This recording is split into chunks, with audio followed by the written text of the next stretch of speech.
欢迎来到女明星新闻渠道，点击订阅频道，不要错过当天最热门的新闻。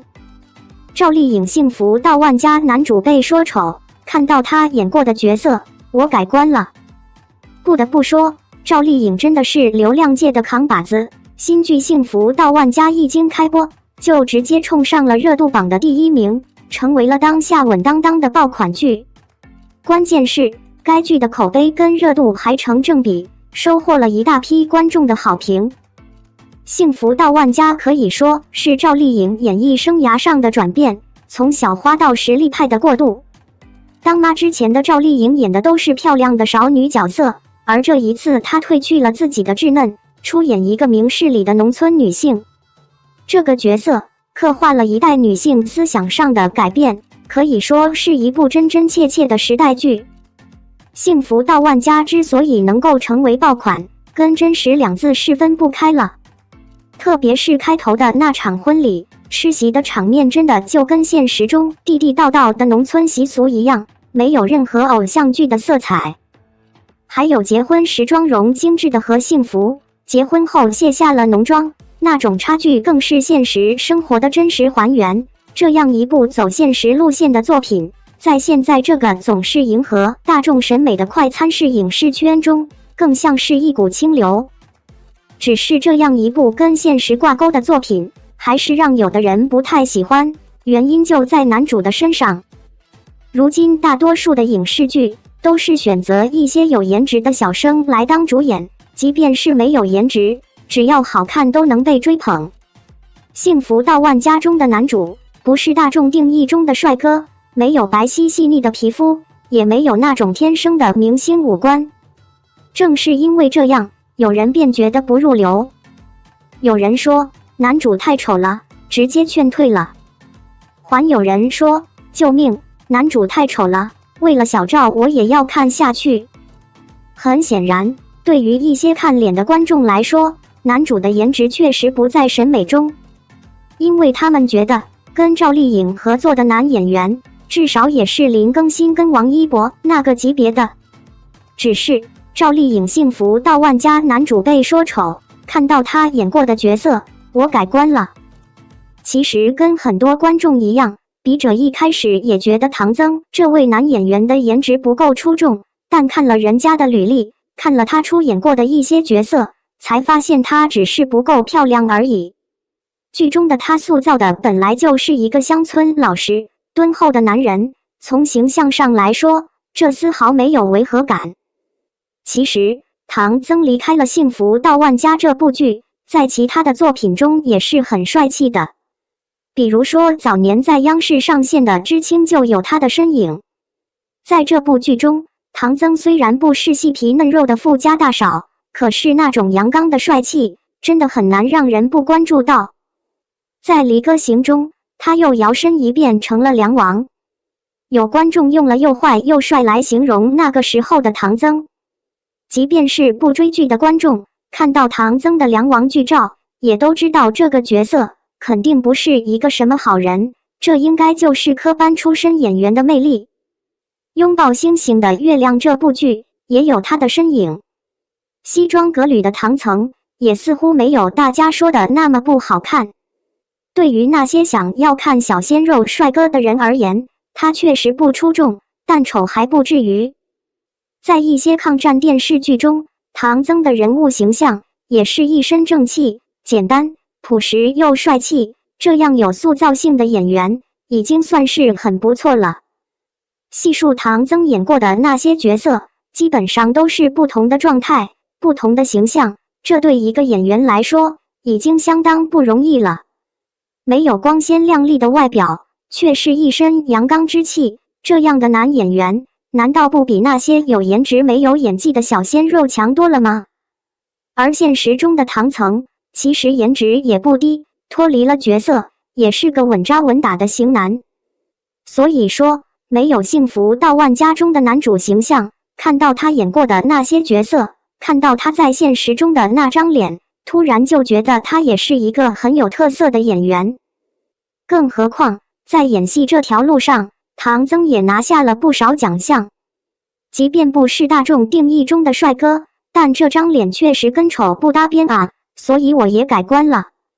他的存在其实是剧本人物形象的需要，只能说郑晓龙在选择演员这方面还真有自己的独到之处。只有认真追剧的观众才知道唐僧这个演员有多宝藏。赵丽颖本色出演幸福到万家，编剧敢写，导演敢拍，太真实了。赵丽颖新剧《幸福到万家》才上映2集，就助北京卫视收视夺冠。她饰演的何幸福，第1集就把欺负她妹妹的大小伙子砸得头破血流，非常彪悍。赵丽颖从小在农村长大，对农村有熟悉，所以颜值虽然很高，但是一点也不跳戏。她在剧中演一个从外村嫁到万家庄的媳妇，因为不懂万家庄的规矩，结婚当天就把书记儿子开瓢了，最后还把书记告了。情节紧凑不拖沓，女主有勇有谋有担当。前2集的内容量就超大，婚闹、村霸、农村群像都很生动立体，一个活生生的小村庄展现在我们眼前。01婚闹。结婚当天，何幸福的妹妹何幸运来送嫁，也是伴娘。典礼的时候，坐在台下的万传家看到了漂亮的何幸运，便心生歹意。等到何幸运离开热闹的人群，去一边给男朋友打电话的时候，万传家带着一帮兄弟抢了幸运的手机，还拿着一瓶白酒想要敬他一杯。说是敬酒，其实就是灌酒。幸运一边抢手机，一边推开他递过来的酒瓶。见幸运反抗，几个小伙子把幸运拉到一个空房间里，对他上下其手，摸来摸去的。最后，万传家一下子把幸运压在身下，还撕扯他的衣服。新郎的弟弟王庆志看见幸运被他们拉走，赶紧去找哥哥王庆来。听见小姨子被拉走婚闹，王庆来第一时间是要去救人的，结果被他妈妈拦住，说闹闹好，越闹越喜庆。双引号，学法律的王庆志觉得再闹下去就出事了，赶紧拉着哥哥去救人。2个兄弟在门口看着情况很过分，可是门被人从里面锁上了，根本推不开。正当他俩发愁的时候，幸福冲了过来，他一脚把门踹开。原来幸福在院子里没见到妹妹，又听见有人大喊，循声找过来。进屋以后，看见妹妹衣衫不整，被人压在身下，失声痛哭。幸福一下子拿起旁边的板凳，朝着那个骑在妹妹身上的男人砸过去。瞬间，万传家的头就被砸出血了。大家听见声音赶紧过来，被砸破头的万传家被送到了医院。被猥亵的幸运却在屋里悄悄地流眼泪。大家都指责幸福下手太重，发生什么事也不至于下这么狠的手啊。而且大家并不觉得婚闹有什么不对，即使遇到过分的，大家也只能忍忍。这样才让婚闹的风气越来越猖狂，越来越多的人打着婚闹的幌子干坏事。编剧在全剧开篇就把农村婚闹的恶习摆上台面，让大家看到在很多地方竟然还存在着这样害人的习俗。而且大家不但不觉得这是恶习，还觉得是规矩，这就值得让人思考了。02村霸。上面讲到的带头婚闹猥亵女孩的人，就是书记万善堂的儿子。看他肆无忌惮、轻车熟路的样子，肯定不是第一次干这样的坏事儿了。仗着自己有一个当书记的爸爸，家里还有企业，就为所欲为。何幸福却不怕他，非要替自己的妹妹讨回公道。当何幸福质问他，难道万家村是一个不能讲理的地方吗？万善堂说，你是在说我一手遮天吗？虽然他嘴上不承认，真实情况却是这样。名副其实的村霸。王家在万家庄是小门小户，由于王家老爷子曾经跟着万善堂一起开矿，有点小交情，所以才能在儿子结婚的时候有幸请到他。也只有请到了他，全村人才会给面子来参加婚礼。为了给他面子，在新人拜高堂之前，婆婆提议先拜书记，还邀请书记讲话。当万善堂看见自己的儿子万传家头被开瓢，还是新媳妇干的，立马翻脸走人。大家也不关心到底为什么被打，看见万善堂走了，满满的医院子人，饭还没吃完就全部都走了，只剩下一院子桌椅板凳和王家自己家的人。大家都怕留在这得罪万善堂。当王家小妹去给大家挨门挨户的送喜糖的时候，大家都不敢收。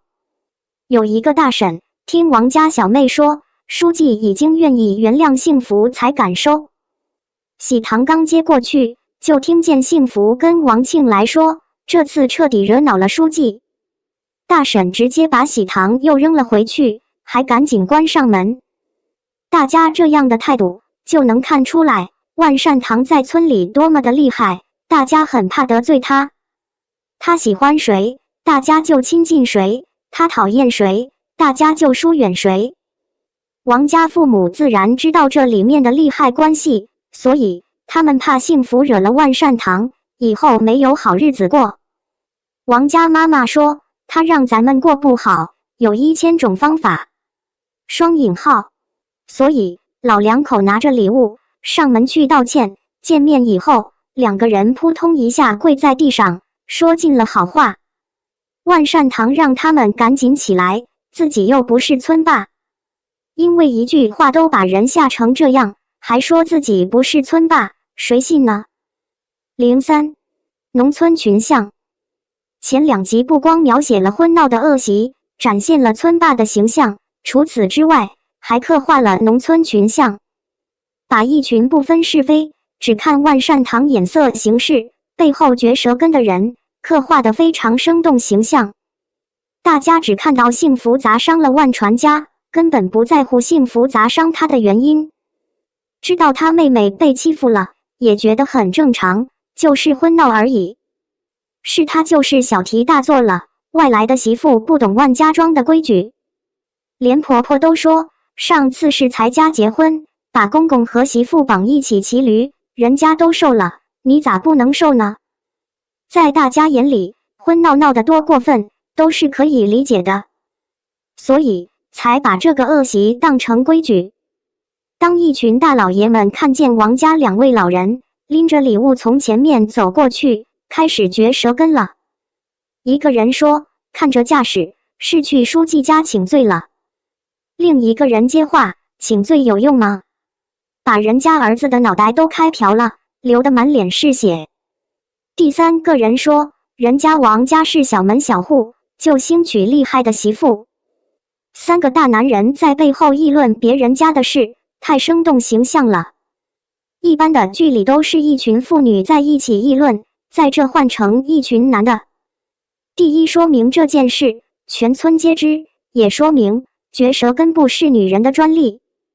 这段男人嚼舌根非常真实，在现实生活中有很多男人确实比女人更八卦。万善堂儿子被王家媳妇砸伤，愤怒离席，大家也都离开宴席，一个不留。全是看万善堂眼色行事，不问对错，也不辨是非。仿佛在万家庄，大家说话办事全看万善堂一个人的眼色似的。剧中这几个场景就让大家为万善堂马首是瞻的形象跃然纸上，不禁让人唏嘘，万善堂到底有多么厉害的手段，才把村民驯服得如此乖巧。04赵丽颖的这部新剧《幸福到万家》才2集就反映出这么多的现实问题，引人深思，真的是一部良心好剧。把婚闹、村霸等拿出来放在台面上，让大家清醒地看到问题所在，是非常有现实意义的。婚闹恶习的危害被看见，明明是一件很喜庆的事，却因为婚闹弄得鸡飞狗跳。书记也应该是人们的公仆，而不是人人都怕的村霸。村民们也需要觉醒，而不是习惯被伤害，不出声。当有人出声以后，还说别人大家都能忍，凭什么你不能忍？或许这部剧的意义就是让人们看到恶习的危害，看到逆来顺受的危害，然后消除恶习，完成自我觉醒吧。赵丽颖幸福到万家开播，34岁演农村新娘，评论区一针见血。提起赵丽颖的名字，想必观众们都不会陌生。曾几何时，她不过是一位站在娱乐圈边角、最不起眼的小演员，出身农村家庭，从未接受过系统性的科班训练。但谁能想到，经过数年的发展，曾经那个微不足道的小群演，已经在不知不觉间踏进了一线女明星的行列。赵丽颖的从业经历堪称传奇，同时也被无数行业底层的群演视为偶像，盼望着自己也能像她一样，有朝一日摇身变成家喻户晓的大明星。不过话说回来，类似赵丽颖这样的成功典范，在娱乐圈中并不多见，几年时间也不见得走出第二个。除此之外，世人都认为赵丽颖气运十足，巧遇伯乐，但成功背后所付出的辛苦，或许只有她自己最清楚。近日，赵丽颖的新戏《幸福到万家》登上了电视荧幕，刚一开播就有观众预测，这部作品很可能会成为本年度乡村题材剧的剧王。知名导演郑晓龙执导，收视女王赵丽颖担当主角，再加上刘威、曹征等众多实力派演员，这才使得这部原本不被看好的乡村题材剧一经开播，收视率一路高涨。照前几集的剧情走向以及演员表现来看，赵丽颖新剧接下来还会给观众带去更多惊喜。